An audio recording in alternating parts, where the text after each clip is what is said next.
Da Vinci റിസോൾവിൻ്റെ free വേർഷനിൽ magic mask available അല്ല. ഇനി പെയ്ഡ് ആയിട്ട് എടുക്കുകയാണെന്ന് വെച്ചാലോ ഒരുപാട് രൂപയാവും.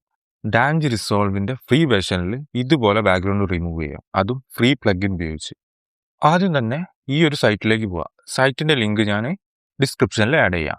അപ്പോൾ നമുക്ക് ഇവിടെ തന്നെ കാണാൻ പറ്റും professional rotoscoping for DaVinci Resolve free version supported എന്ന് തന്നെ ഇതിൽ കാണാൻ പറ്റും. ഇതിൽ തന്നെ മാക്കിലേക്കും വിൻഡോസിലേക്കുള്ള പ്ലഗിൻ ഉണ്ട്. അപ്പോൾ നമുക്കിതിൽ വിൻഡോസിൻ്റെത് ഡൗൺലോഡ് ചെയ്ത് നോക്കാം. ഇപ്പോൾ ഞാൻ ഡൗൺലോഡ് ചെയ്തിട്ട് സാധാരണ ഇൻസ്റ്റാൾ ചെയ്യുന്ന പോലെ തന്നെ ഇൻസ്റ്റാൾ ചെയ്യാം. ആദ്യം തന്നെ നമ്മൾ ഡാവിഞ്ചി റിസോൾവിൽ വന്നിട്ട് ഒരു വീഡിയോ ടൈം ലൈനിലേക്ക് ആഡ് ചെയ്യണം. നേരെ വർക്ക് സ്പേസിൽ സ്ക്രിപ്റ്റ്സിൽ കേവിയൻ റോട്ടോസ്കോപ്പ് അത് സെലക്ട് ചെയ്യുക. അത് സെലക്ട് ചെയ്യുമ്പോൾ ഒന്ന് റെൻഡർ ആവുന്നത് കാണാം.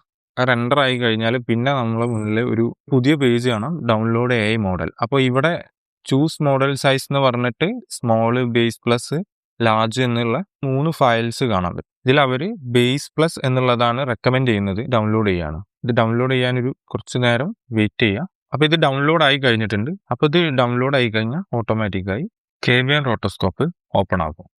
ഇനി ഇതിൽ നമ്മൾ മാജിക് മാസ്കിൽ ചെയ്യുന്ന പോലെ തന്നെ നമുക്ക് വേണ്ട സബ്ജക്റ്റിനെ സെലക്ട് ചെയ്യാം. അപ്പോൾ ഞാനിത് സെലക്ട് ചെയ്ത് കഴിഞ്ഞു. സെലക്ട് ചെയ്തതിന് ശേഷം നമ്മൾ എന്ത് ചെയ്യുക, ഫോർവേഡ് കൊടുക്കുക. അപ്പോൾ അത് ട്രാക്ക് ചെയ്യുന്നുണ്ട്. അപ്പോൾ ട്രാക്ക് ചെയ്തതിന് ശേഷം ഈ വീഡിയോയ്ക്ക് ഒരു ഔട്ട്പുട്ട് പാത്ത് നമ്മൾ കൊടുക്കണം. ഈ വീഡിയോയ്ക്കുള്ള ഒരു ഔട്ട്പുട്ട് പാത്ത് സെലക്ട് ചെയ്തു. എന്നിട്ട് വീണ്ടും നമ്മൾ താഴേക്ക് വരുമ്പോൾ അവിടെ കാണാം റെൻഡർ എന്ന്. അപ്പോൾ ആ റെൻഡറും കൂടി കൊടുത്തു കഴിഞ്ഞാൽ ഈ വീഡിയോ റെൻഡർ ആവും. അപ്പോൾ ഈ വീഡിയോ ഇപ്പോൾ റെൻഡർ ആയിട്ടുണ്ട്.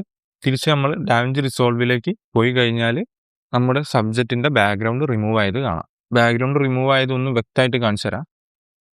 കണ്ടില്ലേ? അപ്പോൾ നിങ്ങൾ ഈ ടൂളൊന്ന് ട്രൈ ചെയ്ത് നോക്കുക. എന്തെങ്കിലും അഭിപ്രായം ഉണ്ടെങ്കിൽ കമൻറ്റ് ചെയ്യുക.